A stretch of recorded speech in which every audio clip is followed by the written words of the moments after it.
ओम गुरुवे नमः। नमस्कार। आपके अपने चैनल मोक्षिता ज्योतिषवाणी में आप सभी का स्वागत है। आज हम बात करेंगे मेष राशि वालों के लिए नवंबर 2025 के मासिक राशिफल की। अगर हम कुंडली को देखें तो यहाँ स्पष्ट रूप से हम कह सकते हैं कि लग्न भाव में कोई भी ग्रह नहीं है।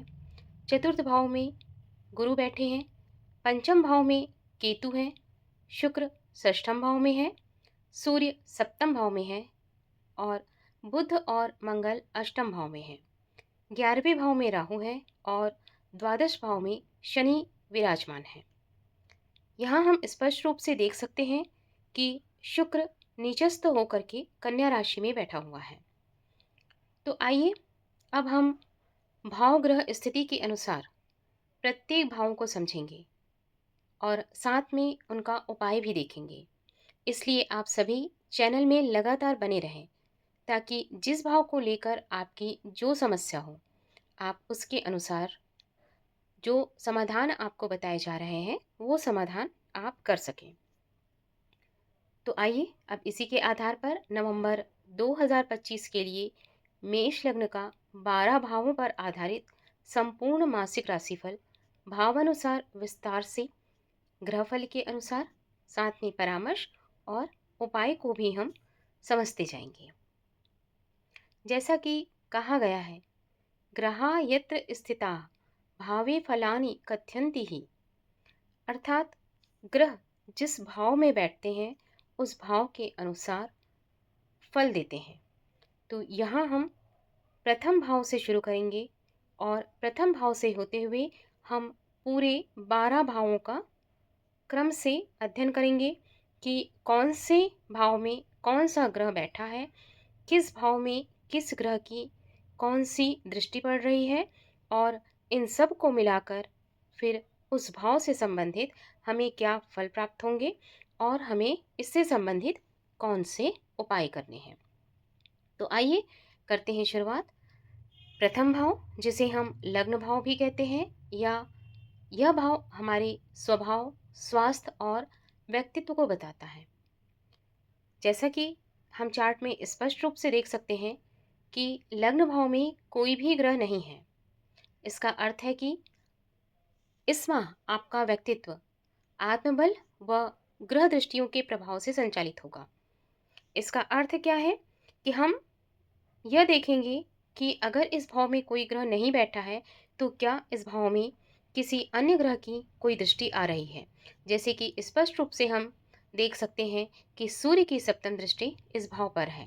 इसका अर्थ यह हुआ कि आपको अपने स्वास्थ्य का थोड़ा ध्यान रखना है, जिसमें आपको मुख्य रूप से नींद में कमी हो सकती है या ब्लड प्रेशर की समस्या हो सकती है या सिर दर्द जैसी छोटी छोटी परेशानियां हो सकती हैं आपको। इसके लिए उपाय क्या करना होगा? आप प्रतिदिन सूर्य को अर्घ देना शुरू कर दीजिए और साथ ही साथ हो सके तो ओम राम ह्रीम ह्रौम सूर्याय नमः मंत्र का जाप करें।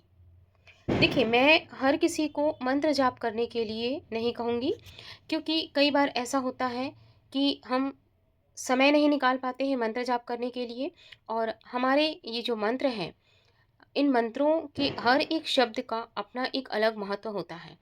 तो कुछ लोगों को उच्चारण संबंधी भी समस्या होती है। तो इसलिए अगर आप मंत्र जाप नहीं कर पा रहे हैं तो आप केवल सूर्य को अर्घ दे दें या फिर सिंपल तरीके से आप ये भी कह सकते हैं ओम सूर्याय नमः। ठीक है, तो चलिए आगे बढ़ते हैं दूसरे भाव की ओर। दूसरा भाव है धन, वाणी और परिवार का भाव। द्वितीय भाव में हम देखेंगे कि यहाँ पर भी कोई ग्रह स्थित नहीं है। तो स्पष्ट रूप से हम यहाँ पर कह सकते हैं कि इस माह धन आगमन जो है वो अस्थिर रहेगा। घर में धार्मिक माहौल और आपका आदर बना रहेगा, लेकिन साथ में आप अपनी वाणी को संयमित रखें, अन्यथा किसी रिश्ते में कटुता आ सकती है। इसके लिए उपाय क्या करना है? विष्णु सहस्त्र नाम का पाठ करना है और पीले रंग के पुष्प चढ़ाना है। आगे बढ़ते हैं तृतीय भाव की ओर। तृतीय भाव जो कि छोटे भाई बहनों का, साहस का और प्रयास का भाव कहलाता है। यहाँ भी हम देखेंगे कि यह भाव भी शून्य है, किंतु साथ में हम यहाँ ये देखते हैं कि अष्टम के मंगल से इसका परोक्ष संबंध है, अर्थात अष्टम के मंगल की दृष्टि तीसरे भाव पर पड़ रही है। तो हम यहाँ ये कह सकते हैं कि यहाँ भाई बहनों से सहयोग मिलेगा, लेकिन साथ ही साथ मतभेद होने की गुंजाइश भी रहेगी।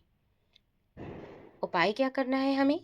तीसरे भाव से संबंधित उपाय, मंगलवार को हनुमान मंदिर में लाल चंदन चढ़ाएं। चतुर्थ भाव, चतुर्थ भाव होता है माता का भाव, गृह का भाव, सुख संपत्ति का भाव। यहाँ पर गुरु स्वयं विराजमान है, जो कि अत्यंत ही शुभ फल देंगे। घर में शांति, माता का स्नेह और संपत्ति से संबंधित लाभ के संकेत स्पष्ट रूप से दिखाई दे रहे हैं। जो लोग घर खरीदना या ज़मीन में निवेश करना चाहते हैं, उनके लिए यह समय बहुत अनुकूल है। गुरु की दृष्टि आपके मन को धार्मिक और उदार बनाएगी। साथ में और अच्छा हो, इसके लिए हम उपाय ये कर सकते हैं कि घर में तुलसी का पौधा स्थापित करें और प्रतिदिन दीपक जलाएं। पंचम भाव, पंचम भाव में केतु स्थित है। पंचम भाव होता है संतान, शिक्षा, बुद्धि और प्रेम का भाव। स्पष्ट रूप से कहा जा सकता है केतु की स्थिति मन को विचलित करेगा, निर्णय क्षमता प्रभावित हो सकती है, संतान पक्ष को लेकर थोड़ी चिंता संभव है, प्रेम संबंधों में दूरी या गलतफहमी हो सकती है, क्योंकि जैसा कि हम जानते हैं केतु क्या करता है, केतु डिटैच करता है हमें, ठीक है। तो इसलिए हम यहाँ ये कह सकते हैं कि संतान पक्ष को लेकर भी चिंता हो सकती है, प्रेम संबंधों में भी दूरी हो सकती है। आध्यात्मिक ध्यान या साधना की प्रवृत्ति बढ़ेगी। उपाय क्या करना है हमें पांचवें भाव के लिए? बुधवार या गुरुवार को गौ सेवा का कार्य करें और अगर हो सके तो केतु ग्रह के लिए ओम केम केतवे नमः मंत्र का जाप करें। अगला भाव है षष्ठम भाव। षष्ठम भाव होता है शत्रु का, रोग का, ऋण का और इसके साथ साथ सेवा का भाव। यहाँ शुक्र स्थित है और शुक्र यहाँ कन्या राशि में है, जो कि शुक्र का नीचस्थ राशि कहलाता है। शुक्र की स्थिति यहाँ पर यह बताती है कि आप अपने शत्रुओं पर विजय प्राप्त करेंगे। ये भी संभव है कि कार्यस्थल पर विपरीत लिंग से सहयोग मिलेगा। शारीरिक दृष्टि से गले या मूत्र संबंधी रोगों से सावधान रहें या कोई इन्फेक्शन ना हो, इस बात का ध्यान रखें।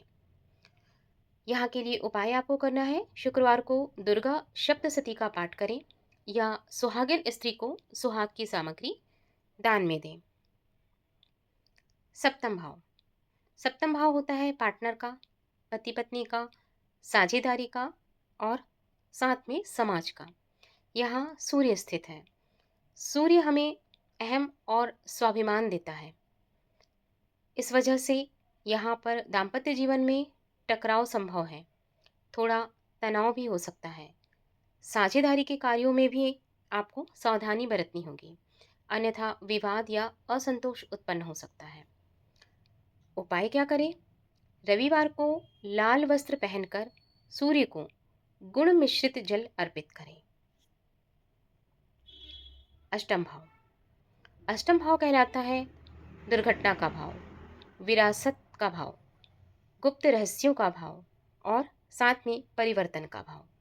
यहाँ पर बुध और मंगल की युति है, जो इस माह को रहस्यमयी और रूपांतरकारी बना रही है। आपको अचानक कोई गुप्त जानकारी या पुराना धन वापस मिल सकता है।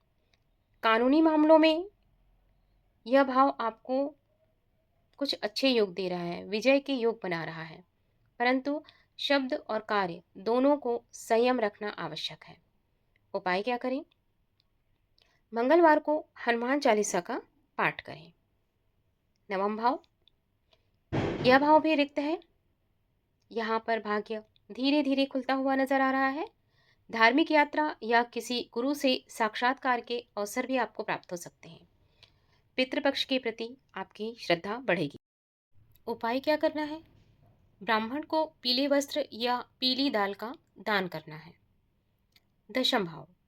दशम भाव होता है कर्म का भाव, पद का भाव और यश का भाव। जैसा कि आप देख रहे हैं कुंडली में यह भाव भी रिक्त है, किंतु गुरु की सप्तम दृष्टि दशम भाव पर है। साथ ही शनि की भी दसम दृष्टि इस भाव पर है, जिससे आपका आत्मबल और नेतृत्व कार्यस्थल पर बढ़ेगा। सरकारी या प्रशासनिक कार्यों में सफलता के संकेत भी दिखाई दे रहे हैं। कर्म के प्रति निष्ठा आवश्यक होगी। उपाय क्या करें? रविवार को गरीब को भोजन कराएं। एकादश भाव या लाभ या मित्र या इच्छाओं का भाव। यहाँ राहु स्थित है। यह अचानक लाभ, नेटवर्किंग या बड़े अवसर ला सकता है, परंतु साथ ही भ्रम या लालच से हानि की भी संभावना दिखाई दे रही है। मित्रों से धोखे की संभावना है, परंतु विदेश से लाभ संभव है। उपाय क्या करें? शनिवार को राहु के लिए ओम राम रावे नमः मंत्र का जाप करें और उड़द का दान करें। द्वादश भाव। द्वादश भाव होता है व्यय, परोपकार, विदेश या आध्यात्म का भाव। यहाँ शनिदेव स्थित है। यह आपकी साधना, ध्यान और अंतर्मन की परीक्षा का समय है। अनावश्यक खर्च से बचें। विदेश संबंधी कार्य में देरी या वीज़ा संबंधी अड़चन संभव है, परंतु ध्यान या भक्ति में गहराई बढ़ेगी। उपाय क्या करना है?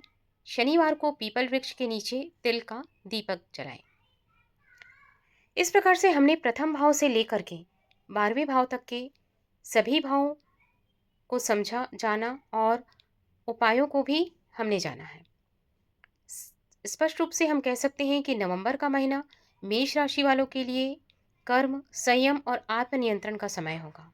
धन, कार्य, स्वास्थ्य इन तीनों क्षेत्रों में उतार चढ़ाव रहेंगे, परंतु गुरु का वरदान और सूर्य की तेजस्विता अंततः मेष राशि के जातकों को सफलता दिलाएगी।